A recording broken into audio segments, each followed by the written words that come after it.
in the early 1980s, there was increasing concern over the shortage of affordable housing in the rural areas of Wiltshire, particularly because many of the social rented homes in rural villages were being bought through the recently introduced Right to Buy scheme. There were new houses being built, but they were for market sale, and for those who couldn't make the financial leap from rent to a mortgage, the rental choices were few and expensive. Many were also of poor quality. Most of those new homes being built in rural areas were aimed at executives moving out of the towns, and because of this, land was expensive. There was a chronic shortage of rented housing at affordable levels for those living and working in the rural areas of the county. Agricultural workers who had lived for years in tied housing suddenly found themselves unable to afford to live close to family and friends when they retired. Couples just starting out and young people wanting their independence needed a place to set up home, but they were forced to move away to larger towns, leaving villages starved of both customers and workers for their shops and pubs, tiny rural schools threatened by a shortage of new pupils, and older people deprived of younger relatives to care for them. In 1984, the Community Council for Wiltshire, with the support of the Rural Housing Trust, set up the Wiltshire Rural Housing Association, which was allowed to register with the government's Housing Corporation to bid for money to begin house building. So began 4 decades of steady growth, from the first 4 bungalows built in 1988 to 430 homes in 55 villages across Wiltshire, Swindon and Somerset today, all built through trusted partnerships with regional and national government, developers, contractors and, most importantly, the tenants. In 2015, the association changed its name to Whitehorse Housing Association when it took on 96 homes in Kilmerston in Somerset and was no longer just a Wiltshire landlord. This anniversary year is an opportunity to look back on 40 years of achievement. From that first modest quartet of bungalows built at Lodge View in Tillshead, to the 10 energy-efficient passive house homes completed at Hook Hollow in Seamed Cleve this year, Whitehorse has followed the principles established on its launch to provide comfortable, well-designed homes for people of all ages, in the places they want to live, at a price they can afford, from a landlord that treats them with respect. In the 30 years that I've been on the board, I've seen the association grow from around 30 houses to over 400, and in that time it really has developed a very good, strong ethos. It really shows that we have the board and the staff very committed to wanting to deliver both high standards of service for all of our residents and also for prospective residents in terms of building new homes. But also there's a strong enthusiasm for really being one of the best organisations. And I'm pleased that we managed to achieve that, not without a struggle at times, but certainly in the early years we had much more generous help from the governments of the day than we do now.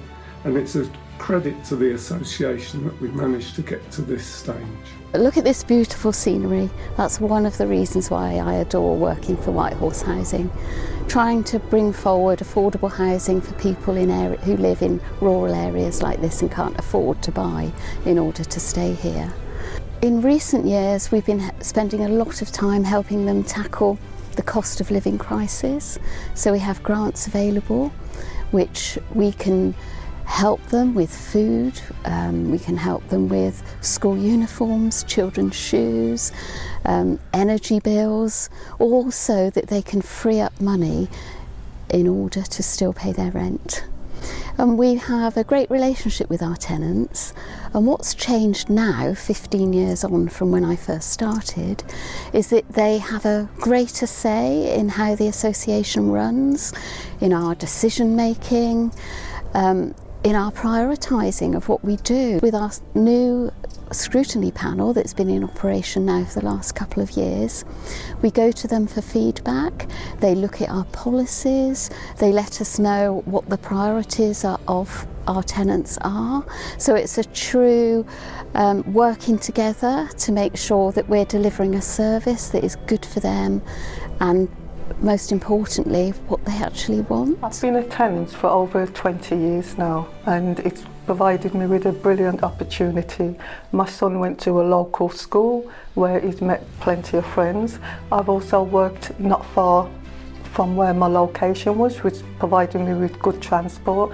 The people have been wonderful. I've been listened to, and it makes you feel part of a housing association. It makes you feel like it's your house. We've really truly been spoilt, and the community is wonderful as well, so that's a good part of it as well. I've been a tenant for 7 years this month, and it's really lovely, really lovely. They're very good people.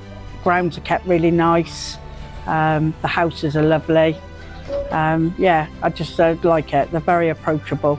They listen and they act upon any issues that you've got. They act quickly. Any repairs are dealt with really quick. On the whole, yeah, very good. It's amazing.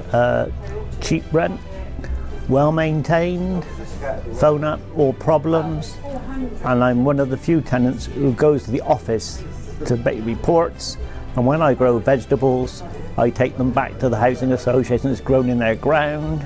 They're small and friendly for a good cause, but we're not a profit driven organisation, we're for the good of the tenant. It's so important that actually people are allowed to stay in those rural communities, because without having affordable homes people can't live and work there.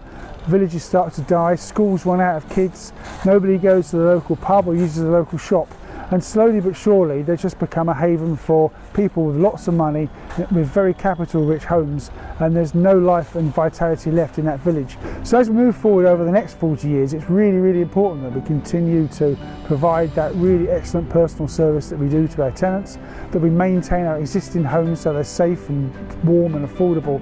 But of course we continue to develop as well, and we start to reach into those communities where they desperately need new affordable homes to maintain their vitality into the future.